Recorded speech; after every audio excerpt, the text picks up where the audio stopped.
Honorable Kitayama is in the House. Yes. Proceed. Thank you, Mr. Speaker, for this opportunity. Mr. Speaker, I rise to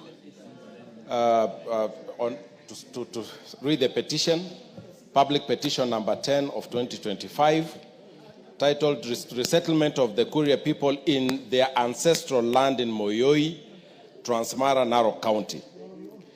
I, the undersigned, on behalf of Munyonge Anahaki, a welfare association of the Kuria people, and also known as the Tende, and residents of Migori County, draw the attention of the House to the following. That the Kuria people historically occupied the area now known as Moyoi in Transmara, Narok County, referred to as Gutura. And their presence predates that of the Syrian Maasai who arrived later in the 18th century. That the Kuria had lawfully paid 20,000 for 20,000 acres of land in the 1950s following colonial era agreements, and these facts were upheld through historical documents, community testimonials, and court-supervised settlements. That on 2nd February 1989, government security forces conducted a forceful and violent eviction of the Kuria people from their ancestral land, resulting in displacement of over 13,000 people, destruction of homes, rape, looting, and burning of property. That the National Land Commission, NLC, following extensive hearing, issued Gazette Notice number 1550 of 1st March 2019, awarding the 20,000 acres to the Kuria people and recommending restitution to the and with integration of current occupants. That despite NLC's ruling, implementation has stalled, allegedly due to interference by corrupt individuals and uncooperative local administration. That ongoing land impasse continues to fuel tension and insecurity in the region, affecting intercommunal peace and stability along Transmara border. That false narrative have been peddled suggesting that the Kuria people intend to alter county boundaries, a claim which we refuse. They refute and clarify that they only seek land restitution and not boundary alteration. That the displacement and the denial of land rights violate key constitutional provisions, including that of Article 40, the right to property, Article 43, right to adequate housing, Article 63, community land, and Article 67(2)(e), land injustice redress, a mandate given by the Constitution to the NLC.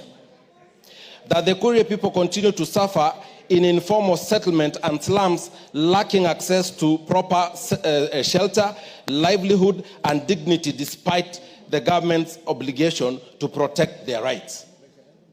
That the Kuria people have made several appeals to the government and government departmental agencies and the judiciary, including Truth, Justice and Reconciliation Commission, TJRC, all of which affirm the legitimacy of their land claim. However, all these efforts to address the matter has been futile, and lastly, that the matter in respect of which this petition is made is not pending before any court of law or constitutional or legal body. Therefore, your humble petitioners pray that the National Assembly, through the Public Petitions Committee, 1, engages the Ministry of Lands, Public Works, Housing and Urban Development and other relevant authorities with a view of investigating into alleged illegal acquisition of lands by private developers, and recommend for restitution of the 20,000 acres of land to the Kuria people in line with the ruling made by the National Land Commission 2019.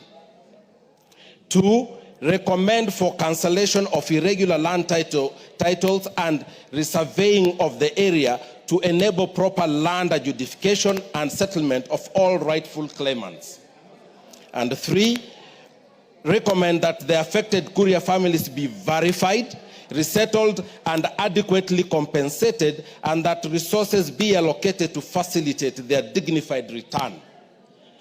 And make any other recommendation or action it deems fit in addressing the plight of the petitioners. Mr. Speaker, and your petitioners will forever pray.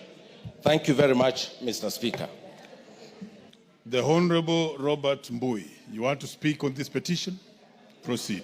Yeah, thank you, Mr. Speaker. Mr. Speaker, I stand to support this petition by the honorable member representing the people of Kuria. And Mr. Speaker, you know, the issue of land has been a real thorn in the flesh in this country. In fact, I'll say, Mr. Speaker, not only do we have the TJRC report, it talked about